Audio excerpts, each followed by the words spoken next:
నమస్కారం, వార్తలకు స్వాగతం. ముందుగా ముఖ్యాంశాలు. కామారెడ్డి కలెక్టరేట్ వేదికగా రాష్ట్ర వ్యాప్తంగా ఆశా కార్యకర్తలకు మొబైల్స్ పంపిణీ చేశారు మంత్రి హరీష్ రావు. ఈ కార్యక్రమంలో ఎంపీ బీబీ పాటిల్, ప్రభుత్వ విప్ కామారెడ్డి ఎమ్మెల్యే గంప గోవర్ధన్, ఎమ్మెల్యే పద్మా దేవేందర్ రెడ్డి, జుక్కల్ ఎమ్మెల్యే హనుమంత్ షిండే, వైద్య ఆరోగ్య శాఖ కమిషనర్ వాకటి కరుణ, జిల్లా కలెక్టర్ జితేష్ వి పాటిల్ తదితరులు పాల్గొన్నారు. దేశంలో పేదలకు ఉత్తమ వైద్య సేవలు అందించే విషయంలో తెలంగాణ 3వ స్థానంలో ఉందని, త్వరలోనే మొదటి స్థానంలో నిలపాలన్నది రాష్ట్ర ముఖ్యమంత్రి శ్రీ కల్వకుంట్ల చంద్రశేఖరరావు ఆశయమని, ఆశయ సాధనకు వైద్యారోగ్య శాఖ అధికారులు, సిబ్బంది కృషి చేయాలని రాష్ట్ర ఆర్థిక, వైద్యారోగ్య శాఖ మంత్రి శ్రీ తన్నీరు హరీష్ రావు అన్నారు. ఆదివారం ఐడీఓసీలోని మీటింగ్ హాల్లో తెలంగాణ రాష్ట్రంలో ఆశా వర్కర్లకు స్మార్ట్ మొబైల్ ఫోన్లు, 4G సిమ్లు పంపిణీ చేసే రాష్ట్ర స్థాయి కార్యక్రమాన్ని మంత్రి లాంఛనంగా ప్రారంభించారు. కామారెడ్డి జిల్లాలో 772 మంది ఆశా కార్యకర్తలకు స్మార్ట్ మొబైల్ ఫోన్లు, 4G సిమ్లు రాష్ట్ర ఆర్థిక, వైద్యారోగ్య శాఖ మంత్రి శ్రీ తన్నీరు హరీష్ రావు పంపిణీ చేశారు. అంతకుముందు కార్యక్రమంకు హాజరైన వైద్యారోగ్య శాఖ అధికారులు, ఆశా వర్కర్లను ఉద్దేశించి మంత్రి మాట్లాడారు. సాంకేతిక టెక్నాలజీ అందిపుచ్చుకొని ప్రజలకు మెరుగైన వైద్య సేవలను అందించేందుకు వీలుగా ఆశా వర్కర్లకు స్మార్ట్ మొబైల్ ఫోన్లను అందజేశామని మంత్రి తెలిపారు. స్మార్ట్ మొబైళ్ల ద్వారా నేరుగా గర్భిణీలు, రోగుల సమాచారాన్ని అక్కడికక్కడే ఆన్లైన్లో నమోదు చేసే అవకాశం ఉందన్నారు. అలాగే ANM1, ANM2లకు ఐప్యాడ్లను అందజేయనున్నట్లు తెలిపారు. పీఎం మోదీజీ స్వరాష్ట్రంలో ఆశా వర్కర్ల వేతనం కేవలం 4,000, తెలంగాణలో 9,750. కరోనా కష్ట సమయంలో ఆశా వర్కర్లు క్షేత్రస్థాయిలో చాలా చక్కగా పనిచేశారని రాష్ట్ర ఆర్థిక మంత్రి తన్నీరు హరీష్ రావు తెలిపారు. ఫీవర్ సర్వే విజయవంతం చేసి కరోనా కట్టడిలో విశేష కృషి చేశారని కొనియాడారు. ఆశా వర్కర్ల కష్టాన్ని రాష్ట్ర ముఖ్యమంత్రి శ్రీ కల్వకుంట్ల చంద్రశేఖరరావు గుర్తించి వేతనాలు పెంచారని గుర్తు చేశారు. తెలంగాణ రాష్ట్ర ఏర్పాటుకు ముందు ఉమ్మడి ఆంధ్రప్రదేశ్ రాష్ట్రంలో గొర్రెతోక బెత్తడు అన్నట్లు 1,500 మాత్రమే ఉండేదని మంత్రి తెలిపారు. తెలంగాణ రాష్ట్రం ఏర్పడిన వెంటనే ఆ వేతనాన్ని 3,000కు, అక్కడి నుంచి 7,500కు పెంచారని మంత్రి గుర్తు చేశారు. ఈ మధ్య ప్రభుత్వం ఉద్యోగుల వేతనాలు పెంచినప్పుడు ఆశా వర్కర్లు దరఖాస్తు దండం పెట్టకుండానే రోడ్డెక్కి ధర్నాలు, రాస్తారోకోలు చేసే అవకాశం ఇవ్వకుండానే వారి వేతనాన్ని 9,750 రూపాయలకు పెంచారని తెలిపారు. ప్రధానమంత్రి నరేంద్ర మోదీ సొంత రాష్ట్రం గుజరాత్లో ఆశా వర్కర్ల వేతనం కేవలం 4,000 రూపాయలు మాత్రమేనని మంత్రి తెలిపారు. అదే తెలంగాణలో తెరాస ప్రభుత్వం హయాంలో ఆశా వర్కర్ల నెలసరి వేతనం 9,750 రూపాయలు అని మంత్రి తెలిపారు. బీజేపీ పాలిత రాష్ట్రం మధ్యప్రదేశ్లో, అలాగే కాంగ్రెస్ పాలిత రాష్ట్రం రాజస్థాన్లో ఆశా వర్కర్ల వేతనం కేవలం 3,000 మాత్రమే అని మంత్రి తెలిపారు. భవిష్యత్తులో కూడా ఆశా వర్కర్లు సౌకర్యాలు పెంచుతామని తెలిపారు. గతంలో ఆశా వర్కర్ల వేతనాలు 2-3 నెలలకు ఒకసారి వచ్చేదని మంత్రి పేర్కొన్నారు. తెలంగాణ ప్రభుత్వం హయాంలో ప్రతి నెల మొదటి వారంలో జీతాలు ఆశా వర్కర్లకు వారి బ్యాంకు ఖాతాల్లో జమ చేస్తున్నట్లు తెలిపారు. దీనిని బట్టి రాష్ట్ర ముఖ్యమంత్రి శ్రీ కల్వకుంట్ల చంద్రశేఖరరావు ఆశా వర్కర్లపైన ఎంత ప్రేమ ఉందో గుర్తు చేసుకోవాలని వారు తెలిపారు. ఆశా వర్కర్లు గట్టిగా పనిచేస్తే ప్రజలకు మెరుగైన వైద్య సేవలు అందుతాయని మంత్రి అన్నారు. ప్రజలకు, ప్రభుత్వానికి ఆరోగ్య వారధులు ఆశా వర్కర్లు అని మంత్రి స్పష్టం చేశారు. టోన్డ్ మిల్క్ ప్యాక్ చేసిన ప్యాకెట్స్ పంపిస్తున్నాం అంగన్వాడీల ద్వారా. ఆ తల్లి ఆ పాలు తాగాలి, కోడిగుడ్డుతో రోజు వేడివేడి భోజనం తినాలి. అదేవిధంగా ఐరన్ టాబ్లెట్లు కూడా ఉచితంగా ఇస్తున్నాం వేసుకోమని. అవి మీరు వేయించే బాధ్యత మీది. మీరు గ్రామ సర్పంచ్ గారితో, గ్రామ మహిళా సంఘంలో, గ్రామ అంగన్వాడీతో మీరు సమన్వయం చేసుకొని పని చేయాలి. వాళ్ళలో అవగాహన పెంచాలి, చైతన్యాన్ని పెంచాలి. ఆ ట్యాబ్లెట్లు ఎంత ఎక్కువ వాడితే మనం అంతవరకు ఆ సమస్యను పరిష్కరించవచ్చు. కానీ కొంచెం ఎక్కువగా వస్తుందంటే ఎక్కడో అది వాడకంలో లోపం ఉంది. I request all the PHC doctors, మీరు కూడా బాగా కౌన్సిలింగ్ చేయాలి. బాగా కౌన్సిలింగ్ చేసి ఆ ట్యాబ్లెట్ ఎంతమంది ఉంటారు ఒక PHC డాక్టర్కు? హార్డ్లీ 40 మంది, 30 మంది, ఎక్కువ ఉంటే 50 మంది ఉంటారు ఒక PHC పరిధిలో. 50 మంది పేర్లు with phone numbers me table మీద ఉండాలి PHC డాక్టర్లకు. You should call them frequently. Me table మీద PHC డాక్టర్లు 50 మంది మీ PHC పరిధిలో ఉండే గర్భిణీ స్త్రీలకు ఫోన్ చేసి వాళ్ళ ఆరోగ్యం గురించి మీరు చెకప్ చేయాలి. వాళ్ళ ట్యాబ్లెట్స్ వాడుతున్నారా లేదా చెకప్ చేయాలి. మీరు మానిటర్ చేస్తే డెఫినెట్గా we can see the improvement. కానీ నేను చూస్తే మీరు ఏమవుతుందంటే అమ్మా ఆశాలు second ANC, third ANC checkup ఎక్కడికి పోవాలి? వీళ్ళు గైనకాలజిస్ట్ దగ్గర తీసుకుపోవాలి. But there is a drop out. First ANC checkup 94% ఉంటే సెకండ్, థర్డ్, ఫోర్త్ వరకు పోయే వరకు 60%కు తగ్గుతుంది. మరి ఎందుకు రావట్లేదు? రెండోసారి, మూడోసారి ప్రైవేట్ ఆసుపత్రులకు పోతున్నారా? డ్రాప్ అవుట్ అవుతుందా? నిర్లక్ష్యం జరుగుతుందా? అది జరగకూడదు. మరి డిఎంఎన్హెచ్ఓ అండ్ ప్రోగ్రామ్ ఆఫీస్ గౌరవనీయులు షిండే గారికి స్వాగతం. ఎందుకు ఎక్కడ గ్యాప్ అవుతుందనే విషయాన్ని కూడా దయచేసి గమనించాలి.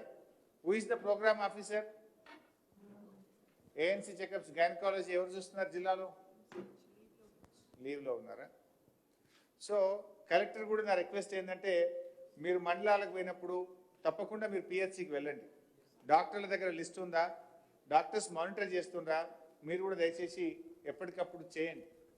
సో ఈ డ్రాప్ అవుట్ అవుతుంది. 94% నుంచి 60% తగ్గుతుంది. అంటే ఒక 34% మంది మొదటిసారి చూయించుకుంటున్నారు, కానీ రెండవసారి, మూడవసారి, నాలుగవ చెకప్ అంటే డెలివరీకి వచ్చే సమయానికి అయితే ప్రైవేట్కి వెళ్తున్నారు లేదా డ్రాప్ అవుట్ అవుతున్నారు.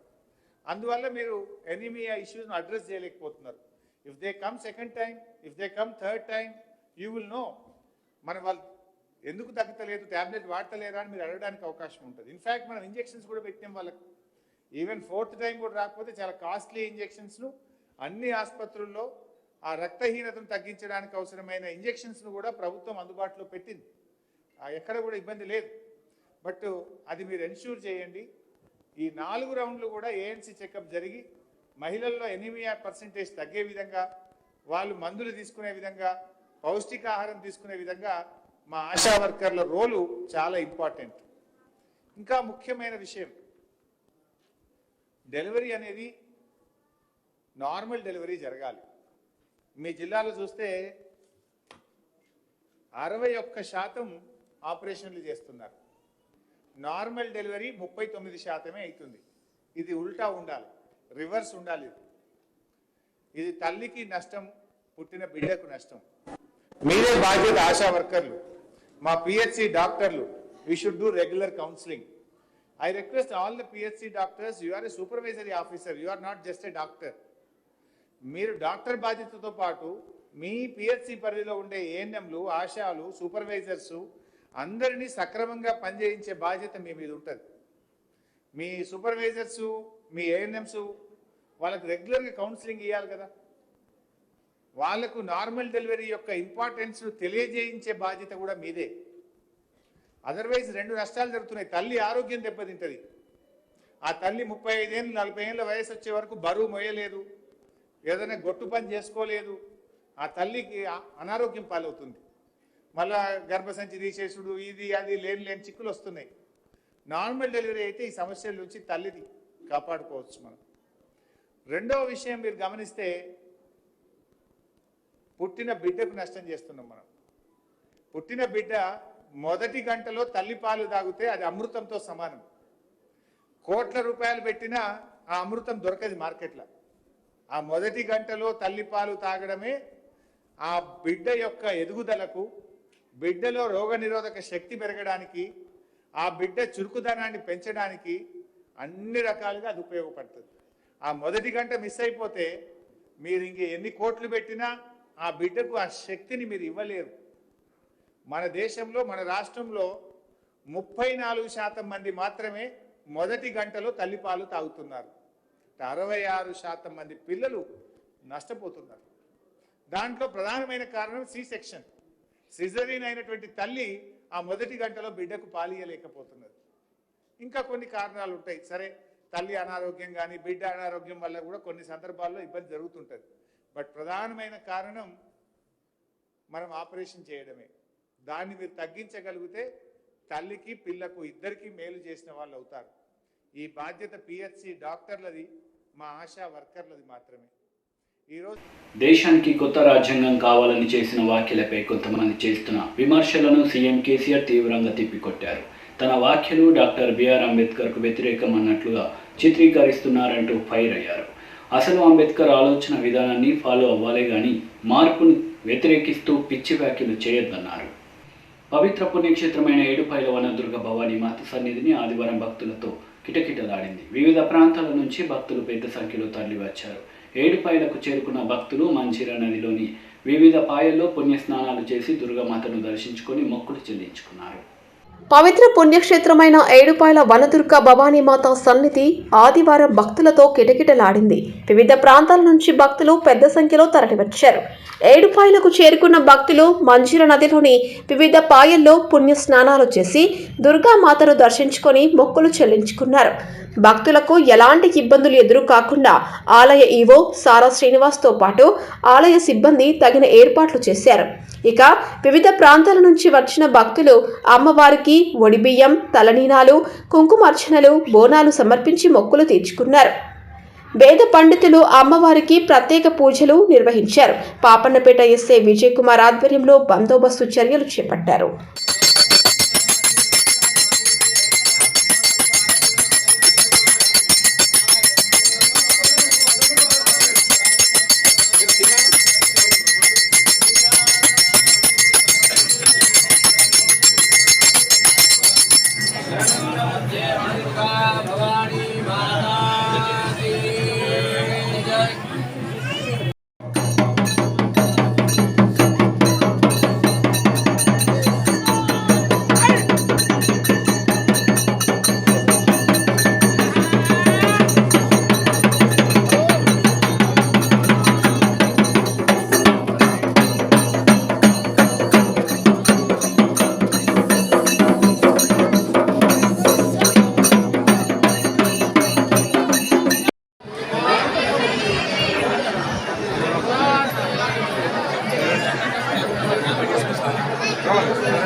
మేడ్చల్ జిల్లా కుత్బుర్పూర్ మండల్ బాదురుపల్లి శ్రీ ఆంజనేయ స్వామి దేవస్థానం వద్ద చందు గురుస్వామి ఆధ్వర్యంలో శివస్వాముల పడి పూజ కార్యక్రమం అంగరంగ వైభవంగా జరిగింది.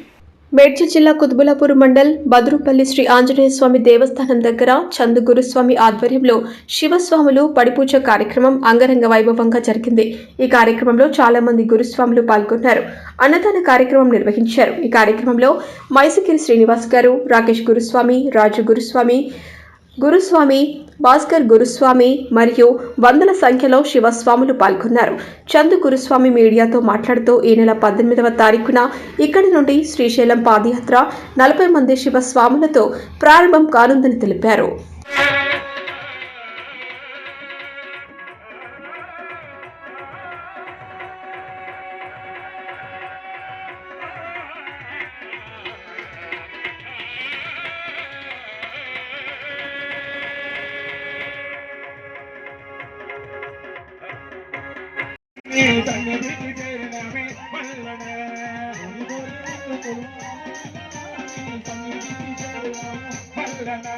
కొండల కొండల కొండల కొండల కొండల ఉన్నావు పిల్లల కొండల ఉన్నావు ఓ మల్లన్న స్వామి కొండల కొండల కొండల కొండల కొండల ఉన్నావు పిల్లల కొండల ఉన్నావు ఓ మల్లన్న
కామారెడ్డి జిల్లా ఆసుపత్రిలో కొత్తగా నిర్మిస్తున్న 100 పడకల ఎంసీహెచ్ ఆసుపత్రులను సందర్శించారు వైద్య ఆరోగ్య శాఖ మంత్రి హరీష్ రావు. ఈ కార్యక్రమంలో ఎంపీ శ్రీ బీబీ పాటిల్, ప్రభుత్వ విప్ కామారెడ్డి ఎమ్మెల్యే శ్రీ గంప గోవర్ధన్, ఎమ్మెల్యే శ్రీమతి పద్మ దేవేందర్ రెడ్డి, వైద్య ఆరోగ్య శాఖ కమిషనర్ వాకటి కరుణ, జిల్లా కలెక్టర్ జితేష్ వి పాటిల్ తదితరులు పాల్గొన్నారు.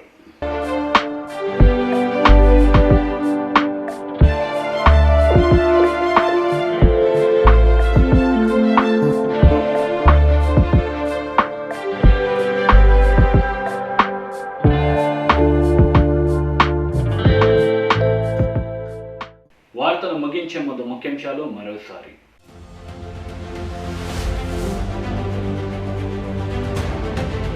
వైద్యారోగ్య సేవల్లో తెలంగాణను నెంబర్ 1 గా నిలపాలి. రాష్ట్ర ఆర్థిక వైద్యారోగ్య శాఖ మంత్రి తన్నీరు హరీష్ రావు వెల్లడి.